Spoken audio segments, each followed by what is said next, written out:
Assalamu alaikum wa rahmatullahi wa barakatuh. My name is Fez. Welcome to another episode at The Lost Message. I want to start today's episode with an ayah of the Quran from Surah Al-Imran. Beautified for mankind is love of the joys that come from women and offspring, and stored up heaps of gold and silver, and branded horses and cattle and land. That is comfort of the life of this world. Allah with him is a more excellent abode. Allah and his Prophet sallallahu alaihi wasallam are the truth. This ayah is very upfront about the desires of man. Allah clearly indicates here that out of all the things a man desires, women are on the top. We shouldn't be pretending otherwise. The Deen of Allah is based on our nature, our fitra. Allah created man and sent down his Quran through his Prophet Muhammad sallallahu alaihi wasallam to inform us of the truth and provide us with discipline and governance to ensure we are guided through his religion, Islam, and don't fall weak to our desires, which will cause chaos and fitna, corruption in this dunya. Man's love for women is capable of causing extreme corruption and chaos in the society, which is why Islam has a very detailed prescription when it comes to sex discipline. And this is what we'll discuss today. But I want to point out, for today's episode, we will only be discussing this from a social standpoint. The topic of sex discipline in Islam is deep and covers many aspects from a societal and social spectrum, all the way to the actual act of it, including what's permissible and what isn't when it comes to intimacy. We will not be discussing the latter, as it requires more depth. You should reach out to a qualified scholar to better understand it if you aren't aware. The Islamic social structure is set up in a way to provide the best form of sex discipline. We as a society need to not disintegrate and go towards corruption and evil. Sex is one of the taboo topics in our community and needs to be addressed more and discussed more for educational purpose. Many of the Islamic rulings when it comes to our social fabric are coming from a need for disciplining the attraction that men have for women and vice versa, which Allah has created us with. As Allah tells us that this is the highest of our desires, more than anything else. We have to acknowledge this and stop shying away or pretending otherwise, because this will lead us to better comprehend why there is a veil between men and women in Islam. A veil that protects us, our society, our families, our children. Keeping this in mind, look at the world today. The world has become hypersexual over time. The gap between men and women has been grayed out so much so that there are debates about removing the gap altogether. Men can become women and women can become men. Even kids have to deal with this agenda from an early age. How did we get here? The desire men have for women is capable of overpowering our rationality and sensibility. Let's look at what Napoleon Hill wrote in his book, Think and Grow Rich, originally published in 1937, which sold over 100 million copies. It's the most read self-help books of all time. Now, I'm not endorsing this book in any way, or its author, but let's see what the author has to say. Sex desire is the most powerful of human desires. When driven by this desire, men develop keenness of imagination, courage, willpower, persistence, and creative ability unknown to them at other times. So strong and impelling is the desire for sexual contact that men freely run the risk of life and reputation to indulge it. Even such a book coming from a non-Muslim acknowledges the power of this desire. Many Muslims today pretend this has no bearing on their lifestyle, even though that they all know that the attraction for the opposite gender drives a special energy in their lives from a very tender age. Hence the struggle for accepting the need for hijab, the need for segregation between men and women. Allah says in the Quran, in Surah Al-Isra, do not go near adultery. It is truly a shameful deed and an evil way. Al-Isra is the same surah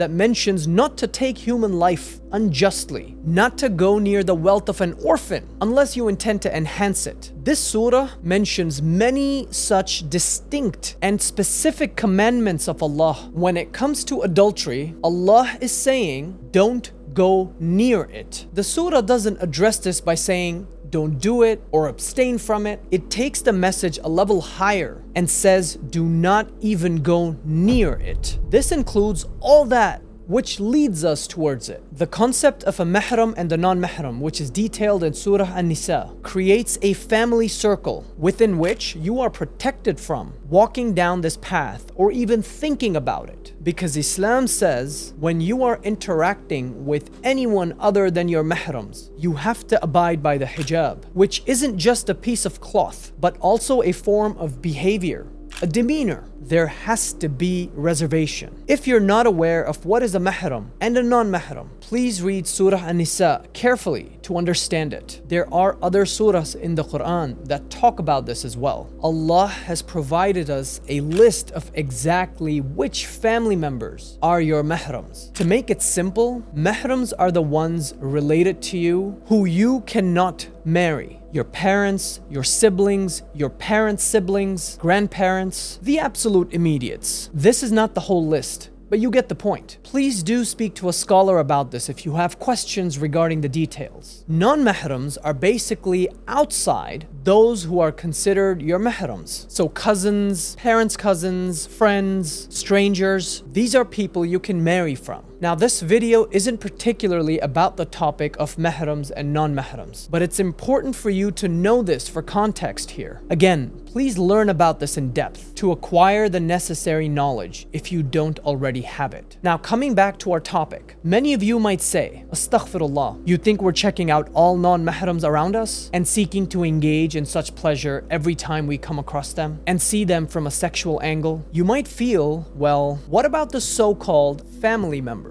You know, the ones that are not our mahrams, but they're family, like cousins. The funny thing is, many who say such things have several cousins married within their circles, so their mindset is only aligned to their feelings. When you go down this line of thinking, you are demeaning the words of Allah. You are rejecting the ayahs of the Quran that specifically address this matter. When the speed limit on the roads you drive on are set, you don't get to question them or mess around with them. Here in the West, if you go above the speed limit by a certain threshold while driving, it could even turn into a criminal offense, and the consequences are huge. If you go more than 10 to 15 miles an hour above the speed limit, you'll get fined, and the fine increases based on how much over you were going. The higher you go, the fines get bigger. You might even be arrested, face jail time. It could be a criminal offense on your record. Now, whether you are a beginner driver or an experienced racer, that speed limit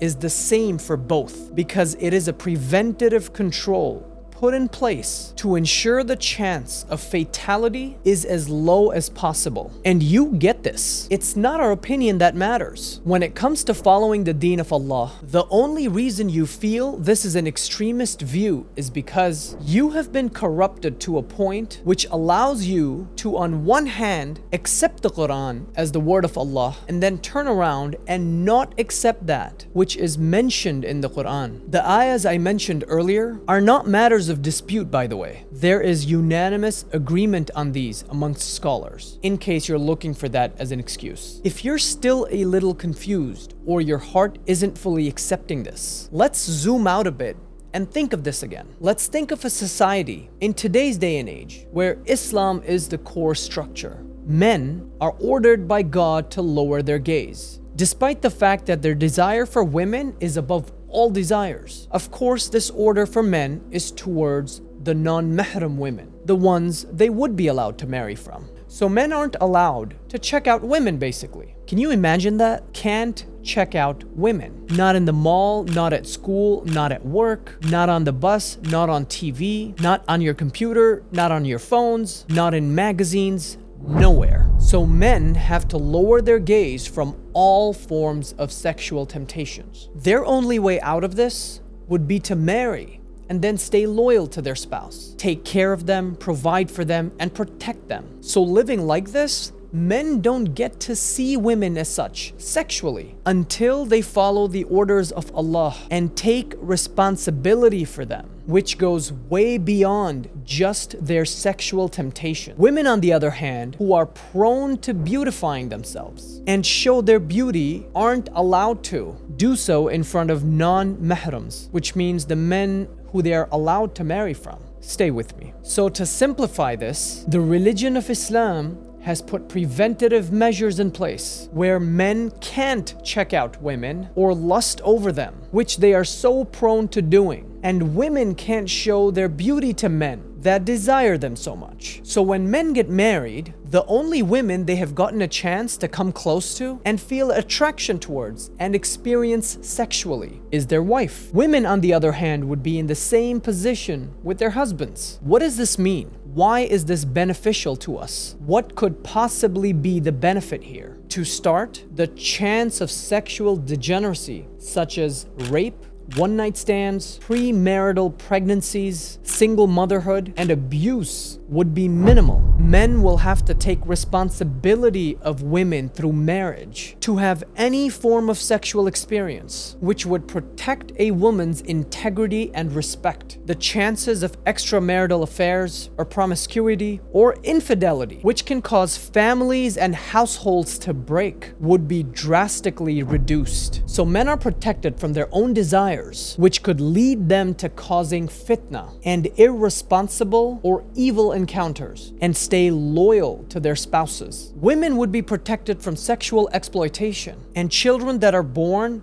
would have a higher chance of living in a stable, wedlocked, two-parent household and feel safe and protected growing up. Which one of these things is bad? Our lives today are filled with sexual distractions because we have moved away from the Word of God. When you become comfortable with the opposite gender in your interactions and promote environments of free mixing, even if they are your close relatives like cousins, you are breaking the hijab. You are allowing yourself to become comfortable with the opposite gender, which may or may not lead to fitna within your little circle of extended family and friends, but will increase your chances of casualness towards the opposite gender on the outside. So now guys that are super comfortable with their female relatives is much more likely to act casually or approach women on the outside because the essential barrier that he was supposed to have while interacting with women was broken in his own circle. His chance of seeking female attention from outside is much higher than someone who followed the deen and lowered his gaze regardless. Same thing goes for women. See, back in the day, within some Muslim families,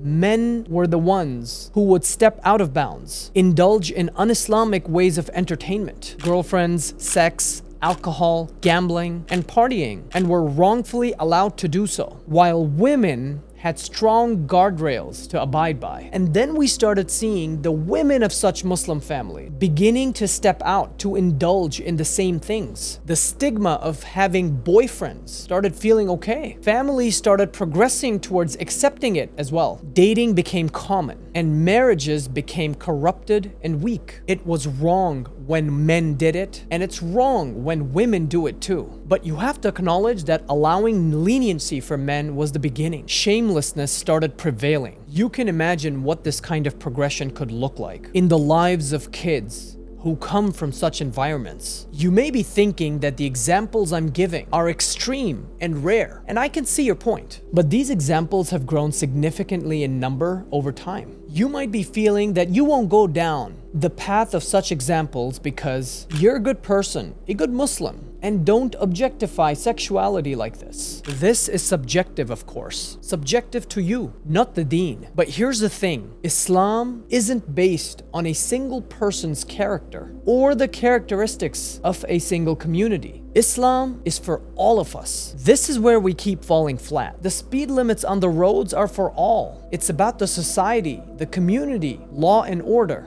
for all. You might be a super skilled, careful, and cautious driver, but not everyone is. And regardless, that argument doesn't justify your reason to break the speed limits. And you know that. The idea is for you and I to believe the word of Allah as it is, without modifying it for ourselves. When you follow and abide, you will teach your children and other family members and promote the deen of Allah within your circles, which would make an impact on our society and our culture.